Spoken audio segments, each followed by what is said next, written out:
Are you a Pennsylvania family historian with German roots? Well, you share that background with millions of others around the country that also have German roots here in Pennsylvania.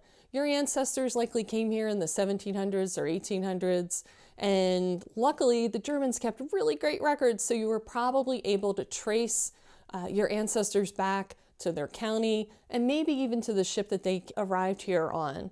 However, there are challenges and misconceptions and mistakes we make in German research, and we're really fortunate to have Jim Beidler, who is an expert in German research, wrote numerous books on how to research your German ancestors, books that you probably want to add to your bookshelf if you're really trying to track down where they came from in Germany, down to the exact location and church.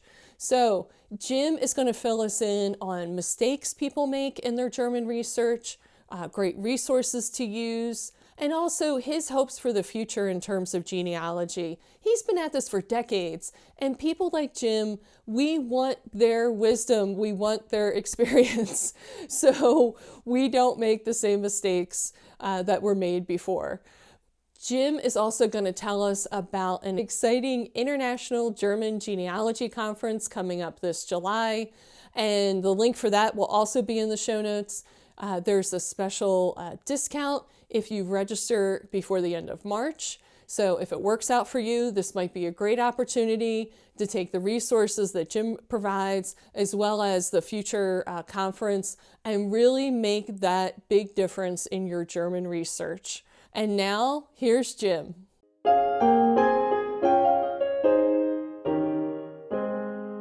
And here we are with James Beidler, who is an expert in Pennsylvania German ancestors.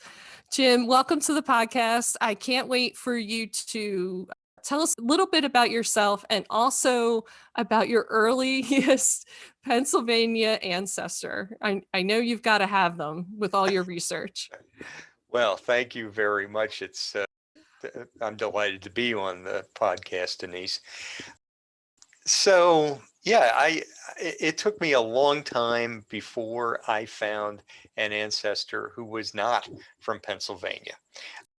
As I like to say, my pedigree has Pennsylvania German farmer stacked on top of Pennsylvania German farmer. But so I have, as far as the very earliest, the very earliest in America were some of the Dutch in New Netherland, who then came to Berks County in the early 1700s. And I also have quite a number in the kind of original Palatines group in the Hank Jones books, who then came to the Tulpehocken region. But as far as the very first one in Pennsylvania, I'm not sure I know that. It's funny that it's a group that's hard to research, isn't it? Before the Revolutionary War, let's say. How hard is it to research those Germans speakers at that time? Yeah, well, I guess this is truly and it's all relative answer, because I would say they're a whole lot easier to research, say, versus the Scots-Irish, because you have huge numbers of church and pastoral records for the Pennsylvania Germans, where, again, using the example of the Scots-Irish, there are virtually no Presbyterian records from the 1700s. So I would say, probably the biggest thing is the language barrier, as far as, both in terms of the fact that these original records, when you get to the original records, are in the German language, and they're in a chicken scratchy cursive script if you're looking at the absolute originals. And then also getting the Pennsylvania German culture and the Germanic culture, like naming patterns and things like that, that may seem odd if you're not immersed in that heritage. So the books that you've written a lot of books. Genealogists love them. Every time I run across someone at a conference or a workshop and they're struggling with their German ancestors, they recommend your books. And did you write those to help people with the chicken scratch and the and the naming conventions and sort of all the cultural background with the Germans? What was your inspiration for writing those? Well, honest truth, the inspiration for the very first one was that family tree books. So then that then was owned by F&W Publishing, which also published Family Tree magazine. I had been a freelance contributor to the magazine for about a decade, and they were restarting their genealogy books line. And they wanted an ethnic series. And if you're going to do a genealogy ethnic series, inevitably you start with German because there are more Germans in America than any other ethnic group. So they came to me for the very first one, the Family Tree German Genealogy Guide. Oh, and after I got through what seemed like absolute torture, because I was always a short form writer. My weekly newspaper column that's 500 words, and my German Life column that's averages about 800 words. But doing a book that was 80,000 words was more than I had done before. And then as soon as I was through with that one and realized that I had indeed not died, then I was eager to say, yeah, hey, I can do another one. Oh, and so that led to Trace Your German Roots Online, just focusing just on online sources. And then once I did that one, I sold them on the idea of one on newspapers and genealogy, because I was a first career journalist. I was a copy editor, newspaper copy editor for about 20 years. And so I saw how the sausage was made as far as obituaries and so forth. And thought that this is a hugely underused record group by genealogists, and also that there was no good guidebook out there. So I filled the void with that. And then my latest or current book is the Family Tree Atlas of Germany. Oh, and that again, I went to them, and because they had done products, a genealogist guide to European maps and to American state maps. And I'm like, you could do one just on Germany, and that has become for me a bestseller, because people just fell in love with the maps, and they did a good job with it. And then I've also done independent from them, just as a self-published thing. I've created collections, a book collection of my newspaper columns. Oh, that's fantastic. And if people want to keep up with your newspaper column, they go to your website, Mm-hmm. which is your name, correct? Well, for the column, the easiest thing is go to roots-branches.com, because that's a separate website just for the column. And then there's a way to sign up to get an email every time a new one is published. All right, excellent. So people can do that. And then your books are for sale on, I know I've seen them on Amazon. Is that the best place to buy them, or would you prefer that people buy them in another publisher? Well, there, if you go to jamesmbeidler.com, Yeah. there are Amazon links. Okay. And full disclosure, I get a cut out of that way. So yeah, that's the preference for those books. Also on my website, then for the book of Roots and Branches columns, is a link to Masthoff, the publisher in Morgantown at the southern end of Berks County. Okay. All right. Excellent. And I'll put this all in the show notes so people can just easily click and get the links. The book of maps, the German maps especially, is the one that everyone's like, you got to get it. If you're researching German ancestors and you're trying to make that leap across the pond, as they say, you're just going to get lost if you don't have a map, a decent map. Well, and not just a decent map, but you need maps over time, maps from the time period that you're researching, because of course, the old saw about Germany is that it was, thousands of small states. in the medieval times and even up to the early modern period. So what is I just said people have always given me this advice to get some decent maps, for research. But what's the biggest mistake people do make in researching their Pennsylvania ancestors, those German speakers? Yeah. Uh, yeah. Well, I think there are two that I'd point out. One would be on the naming. Oh, the naming culture that they brought over from the German states. When we talk Pennsylvania Germans, properly, we're talking about people who came in colonial times. If they came later, they're German Americans, and that's a different tribe entirely. But for the Pennsylvania Germans, they just about all named the males with the first name Johann, the women with the first name Anna or Mariah, and then they went by what we would call the middle name. To them, it was the Rufname, that is literally means call name in German.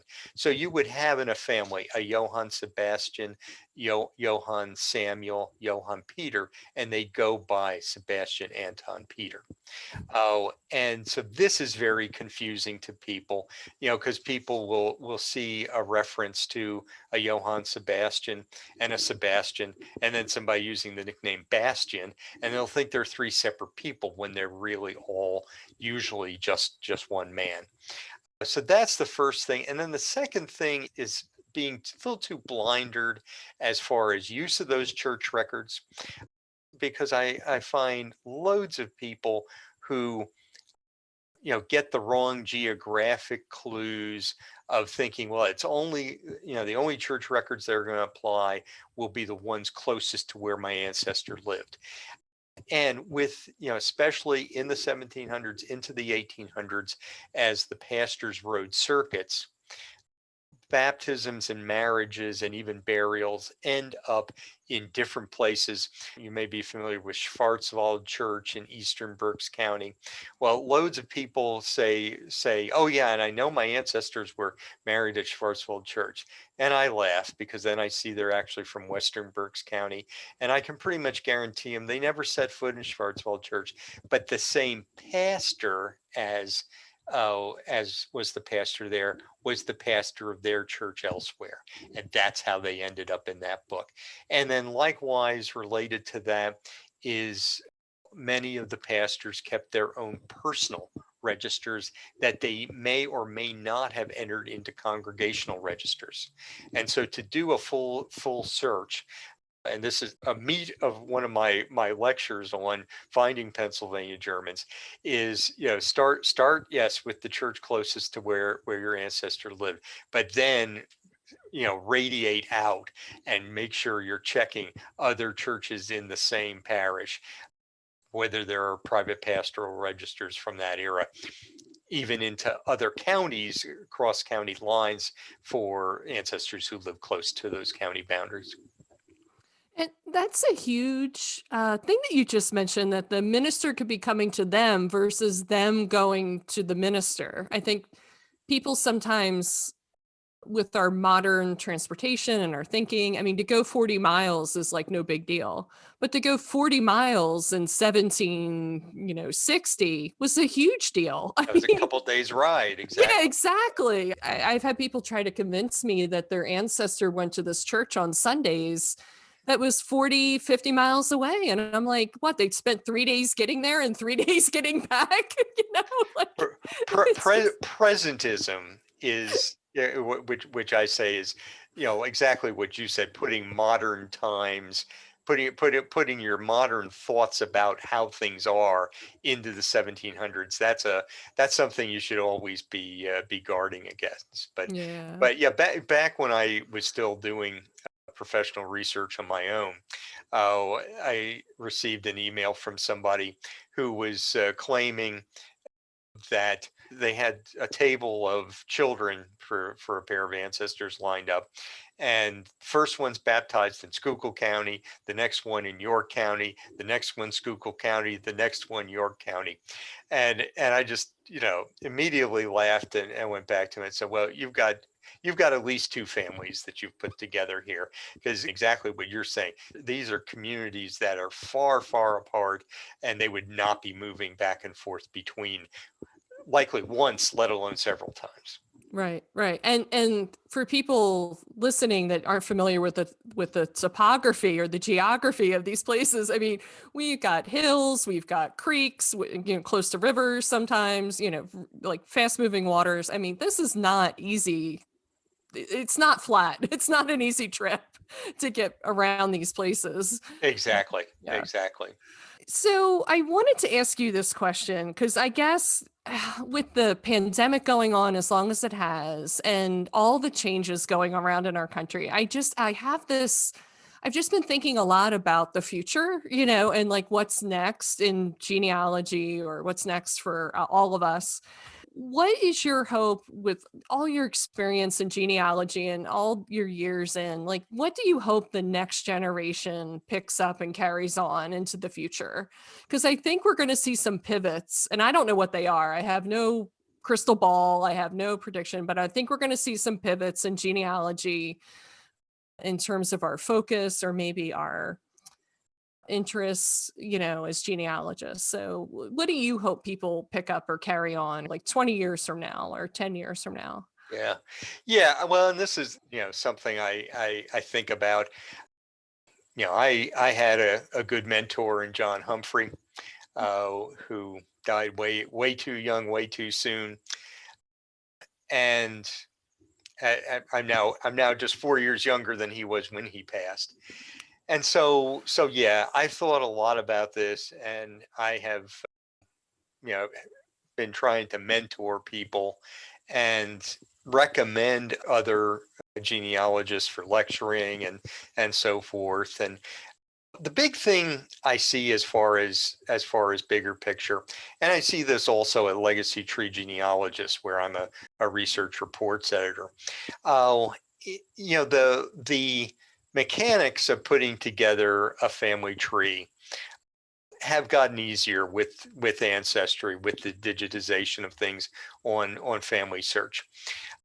I mean, you still see many errors, and really it's not that mechanical, finding the records. It's doing analysis on the records that I think is going to be more and more of a genealogist's job. In other words, it's not as much anymore the ferreting out. It's the, well, now you got it, but does this really apply to your person? Oh, and that's not easy. That requires, oh well, maybe some books that could give you good guidance, but also just repetitions, and being able to learn about what the customs are. And I'm constantly learning things that kind of hit me over the head now, that I thought, well, why didn't I think of that 20 years ago? And just things like what we call original church registers, original handwritten church registers. Well, what I realize more and more, and this is both in Germany as well as Pennsylvania German ones, in a lot of cases what we call originals are really recopied handwritten records. A pastor like the Reverend Johann Caspar Stover, early Lutheran pastor in the eastern Pennsylvania area. He kept a private register, and it's different than most church registers in that it's not chronological. He organizes his baptisms by family. Hmm. And I just thought, oh yeah, that's the Stover style, that's a variant. Well, what savvy researchers realized, savvy historians realized, is that that's the result of him late in life recopying his register and reformatting it into family groups like that. Which then brings you to the point of thinking, how many errors did he make when he recopied that thing? And that we need to treat this with a little bit less reverence, so to say, than we would if it was the original contemporaneously written one. good, good advice. And You're always learning something. yeah, isn't it the truth? I mean, I really think, with each family we research or each geography, there's always a record set or a way to look at the records in that area that it's just sometimes it's a huge difference, but a lot of times it's just a slight Yes. change of perspective that you need, Hmm. due to the ethnic group or the time period. And yeah, that's where people like yourself, through your books and your writings, can help get our head straight or fill it with enough information. So when we look at the records, then we're looking not with our presentism, but with our, as best we can muster, 18th century brain or 19th century brain. With the pandemic ongoing and our lives, still in this virtual space, is there somewhere that you're teaching online coming up, or if people want to connect with you through a conference and get some of this great information from you about their Pennsylvania Germans? What's your schedule like for 2021? Well, my schedule is very similar to what my normal lecturing schedule is. It's just that it's all virtual. As a matter of fact, I'm more busy with what I would call monthly meeting type lectures, where genealogy groups, across the country that previously would not have wanted to fly in a speaker to talk to their monthly meeting live, now are like, hey, we can just get them on a Zoom. So I have a lot of those. They're on jamesmbeidler.com. But the big thing I'm working on is for the International German Genealogy Partnership. We are a consortium of partner groups around the world that focus on German speaking genealogy. And we're doing a virtual conference July 17th to the 24th. We're planning 2 live days with the absolute marquee speakers, and then probably about 60 on demand sessions that people can register for as a package. Also going to have connections like Zoom breakouts for people, Pomeranians or Bavarians or whatever your specific interest is, as well as a virtual exhibit hall. So this we're we're hoping to make this mimic what were 2 very successful in-person conferences that were held in 2017 in Minneapolis and 2019 in Sacramento. So for July 17th to the 24th, online. What a great opportunity with that online environment because of the breakout room. Like, you can be sure to run into, so to speak, unlike in a live conference, but be sure to connect with people that are researching in a similar geography or surnames as you. And that's fantastic. Exactly. Yeah. And unlike the 17 and 19 conferences where being held in America, we had a relatively small number of Germans, despite having a lot of German partner groups in the partnership. We're hoping that without the travel expense factor, and we're trying to make the program, especially a genealogist in Germany, friendly. Oh, I can't wait. Last summer I did the British Institute, which was fantastic. Mhm. And I was like, well, now I need a German one. And here you are with like the ultimate conference. So That's I the can't hope. wait. I Yes. can't wait. My Germans are much later. They came in the 1840s in that wave, Right. leaving that unrest. I think I do have I didn't finish the research. I it I feel like this is like a confessional booth. I do have a Heberling line in that was in Center County. And the only other place I can find that surname is in the northern part of Berks County that became Northampton County in the 1700s, but I haven't connected them yet. I mean, they should be connected, but I haven't done the, courthouse research and the, everything that needs to be done, but we'll see. I have a Heberling line. Do you? We could be related, like We eighth very cousins or something. we very well could be. Yeah, this one is centered kind of around the Muddy Creek, Adamstown area. So, Oh, yeah, at least okay. in the 1700s. I lose the surname in the early 1800s. So, I know that line. but Isn't that the line that yeah, were gun makers in the Revolutionary War or I something? don't know. Okay. I don't know. It's a Rudolph Heberling. Yes, yes, there's a Okay. Rudolph and there's like Okay. a Valentin, a Yeah. Valentine. Now, have you Uh, eliminated them as yours, or I uh, just haven't gotten through all the okay. records. Okay. Yeah, I Yeah. haven't, it was one of Yeah. those.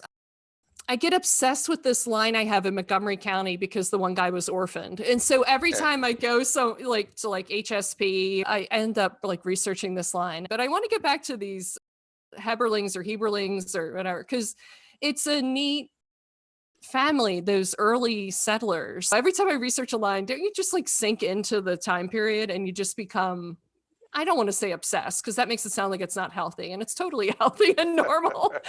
But I just really surround myself with like, I don't know, like I want to like know the furniture that they sat on and the clothes that they wore and sort of like how they transported themselves and what the building looked like. Like I get really into the whole time setting. I don't know. I don't know if you Yeah. do the same thing. Well, to a limited degree, and I do have my Beidler ancestor, fifth great grandfather Conrad Beidler. A house he built in 1783 is in the Berks County Park system, Oh, nice. and so that stone house has a special cachet for me. Oh, that's wonderful. Do you go up and like visit it sometimes? And Yeah, they have a candlelight afternoon every okay. December in normal years, Yeah. and they dress me up as the spirit of Conrad Beidler. So Oh, that's wonderful. Oh, that's so exciting. Oh, I love it. Okay. So, is there anything else you'd like to leave us with before we go? We'll make sure to put a link for your website so people can connect with you and follow up and make sure to register for that German genealogy conference, the international one. the only other thing I'd say is just to reiterate that analysis is very important, and a lot of people can do their own analysis, but that's become a special thing for legacy tree genealogists, for the clients that we take on, to make sure that we give them, not just a race to see how many ancestors you can find, but to make sure that they're meticulously documented. Ah, good. So everyone, do your documentation. Make sure you have all your people with all the documents you can get. Jim, thank you so much for being on the podcast. And I hope I get to see you in front of the Beidler house in December. That would be great.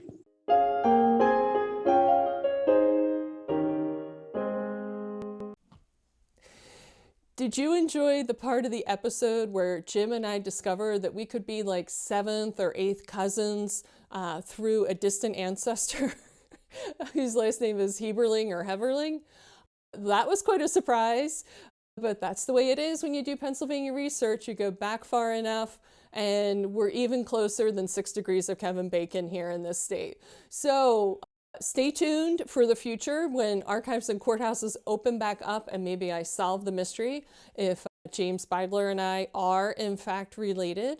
So don't forget to check out the show notes and the links for all the resources mentioned in the episode.